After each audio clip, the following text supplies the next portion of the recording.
novamente com os casos especiais do sujeito composto. Sujeito composto, então, é aquele que eu tenho dois núcleos, ou seja, duas palavras importantes dentro do sujeito. Então, o sujeito composto que vem depois de um verbo, ou seja, ele é pós-posto. Geralmente, como a gente monta a frase? Sujeito e o verbo, mas isso pode acontecer ao contrário. Eu posso colocar o meu verbo no começo da frase e deixar o sujeito para depois, tá bom? Então, quando acontecer isso, o verbo pode tanto ficar no plural ou concordar, ou seja, combinar com o núcleo do sujeito mais próximo, ou seja, com o sujeito que está mais pertinho dele ali, tá bom? Vamos ao exemplo. Então, vamos lá para o exemplo. Lembrando que eu posso deixar o meu verbo tanto no plural quanto concordar, ou seja, nesse caso ficou no singular, com o núcleo do sujeito mais próximo. Não fazem parte do cotidiano de algumas famílias o desemprego, a busca pelo atendimento médico e a fome. Como que eu sei que o sujeito é composto? Pergunto lá para ele. Quem não faz parte do cotidiano? O desemprego, a busca pelo atendimento e a fome. Eu tenho 3 núcleos. Então, a ideia seria de plural. Mas como o verbo está antes do sujeito, eu posso optar pelo verbo no plural. Lembra? O verbo pode estar no plural ou o verbo aqui concordando com o núcleo mais próximo, ou seja, com a palavra mais importante do sujeito, que nesse caso seria desemprego, busca e fome. Quem é o núcleo mais próximo dele? O núcleo mais próximo é desemprego, que está no singular. Logo, o verbo ficou no singular, tá bom? Então, vamos para o próximo caso. Casos especiais ainda com o sujeito composto. Núcleo do sujeito acompanhado das palavras cada ou nenhum. Então, cada criança, cada menina, nenhuma árvore. Apareceu a palavra cada e o nenhum. O que acontece com o meu verbo? Ele fica no singular, tá bom? Ah, mas eu tenho vários núcleos. Não interessa. A regra é essa. Cada e nenhum, junto do sujeito, o verbo fica no singular, tá bom? Exemplo. Cada criança, cada homem, cada mulher tem direito à saúde e educação. O verbo aqui só está no singular? Tem. Lembrando que se ele fosse no plural, ele teria um acentinho por conta das palavras cada que estão acompanhando o sujeito. Então, aqui eu tenho cada, tá bom? Ah, mas eu tenho criança, homem e mulher.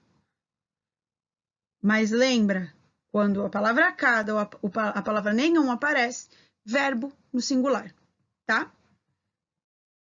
Próximo caso, sujeito composto, pronome indefinido, que eu não lembro o que são os pronomes indefinidos, são aqueles que eu não consigo identificar, tá bom? A quantidade, um local, então, o nenhum é um pronome indefinido, algum, são aqueles pronomes que dão uma ideia vaga. Pronome indefinido resumindo todo um sujeito. O verbo fica no singular. Vamos para o exemplo. A iluminação, os enfeites, a música. Perceba que isso é uma enumeração de ideias. Tudo, esse tudo. O que é o tudo? A iluminação, os enfeites e a música. Tudo contribuiu para o brilho da festa. Mas, professor, eu tenho iluminação, tenho enfeites e tenho música. Mas eu tenho tudo. A palavra tudo resumiu a ideia da frase. Verbo no singular, tá bom? Então, verbo no singular. Por culpa de quem? De quem? De quem? Do tudo aqui, ó. Tá? Do pronome indefinido. Pai, mãe e amigos. Ninguém conseguiu convencê-lo. Ninguém é um pronome indefinido. E eu estou resumindo a ideia da minha frase. Estou dizendo que as pessoas que são próximas ao fulaninho, ninguém conseguiu convencer. Ou seja, qualquer pessoa. Esse ninguém resumiu a ideia da minha frase. O verbo é no singular, tá bom? Então, Conseguiu é o verbo, ela está no singular. Por culpa de quem, de novo? Por culpa de quem, de quem, de quem? Do ninguém.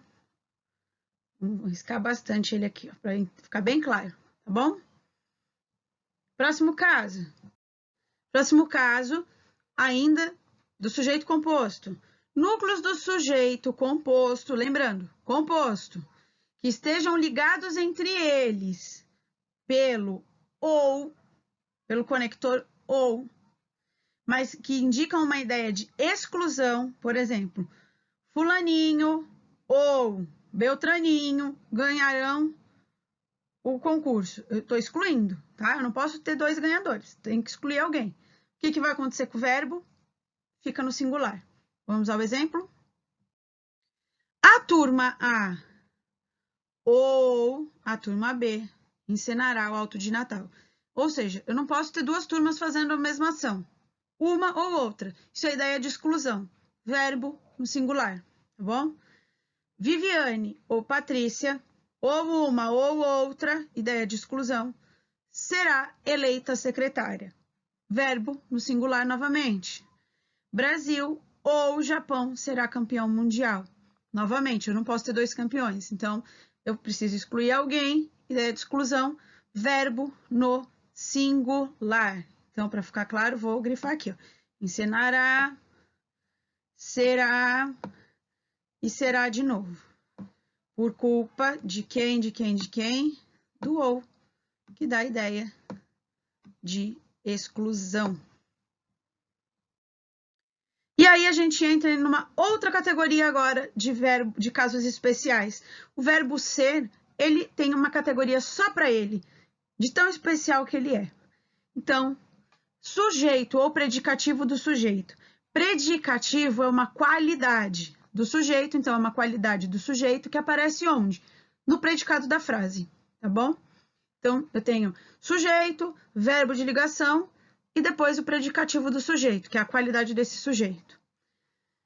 Se o sujeito ou o predicativo do sujeito for um nome e esse nome indicar pessoa, o meu verbo é obrigado a concordar com a pessoa, tá bom?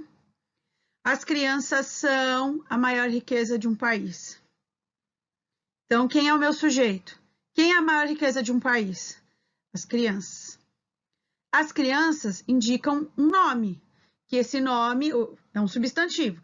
Esse substantivo indica pessoa. Então, verbo concordando com crianças, tá bom? Crianças no plural, são no plural.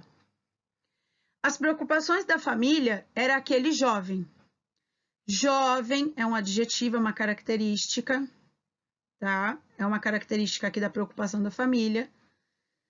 E jovem indica pessoa. Concordo com a palavra jovem, o meu verbo, não com preocupações. Era, concorda com jovem. Jovem está no singular, era, precisa estar no singular também, tá? Então, jovem e são concordando com crianças, tá bom? O verbo ser sempre concorda com os pronomes pessoais. Quem não lembra os pronomes pessoais, tem os do caso reto e do caso oblíquo, tá bom?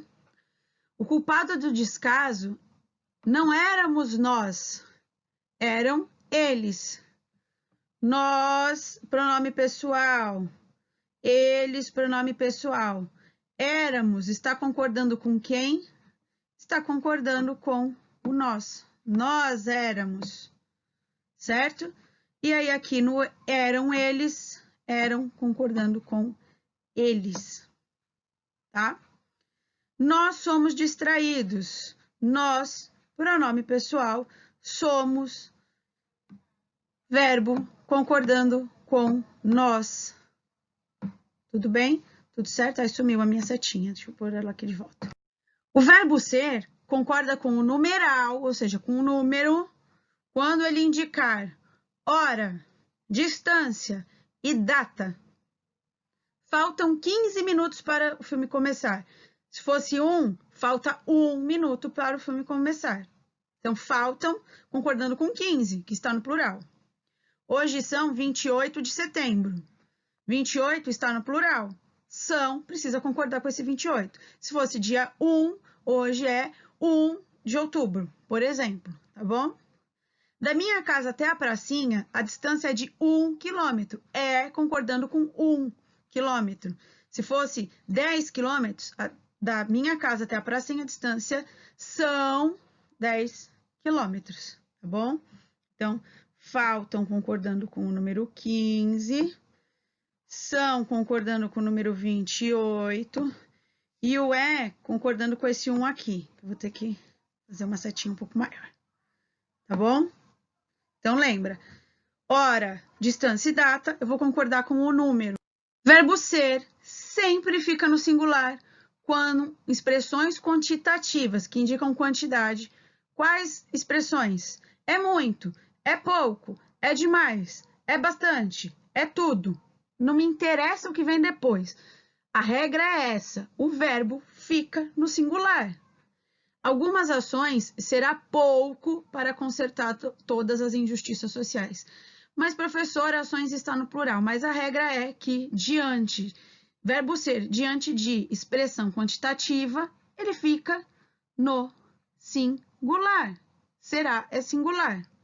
Alguns trocados e uma muda de roupa é tudo o que tenho. É no singular. Para a feijoada de domingo, 5 quilos de feijão é muito. É sempre no singular, ok? Lembrando a regra. Em língua portuguesa, eu tenho a regra, lembra que eu falei lá no começo, tem a regra geral e tem as exceções. Tem coisa que não adianta discutir. A regra é essa, você vai seguir a regra, ok? Espero que tenha ficado entendido. Um grande beijo para vocês e até a próxima aula.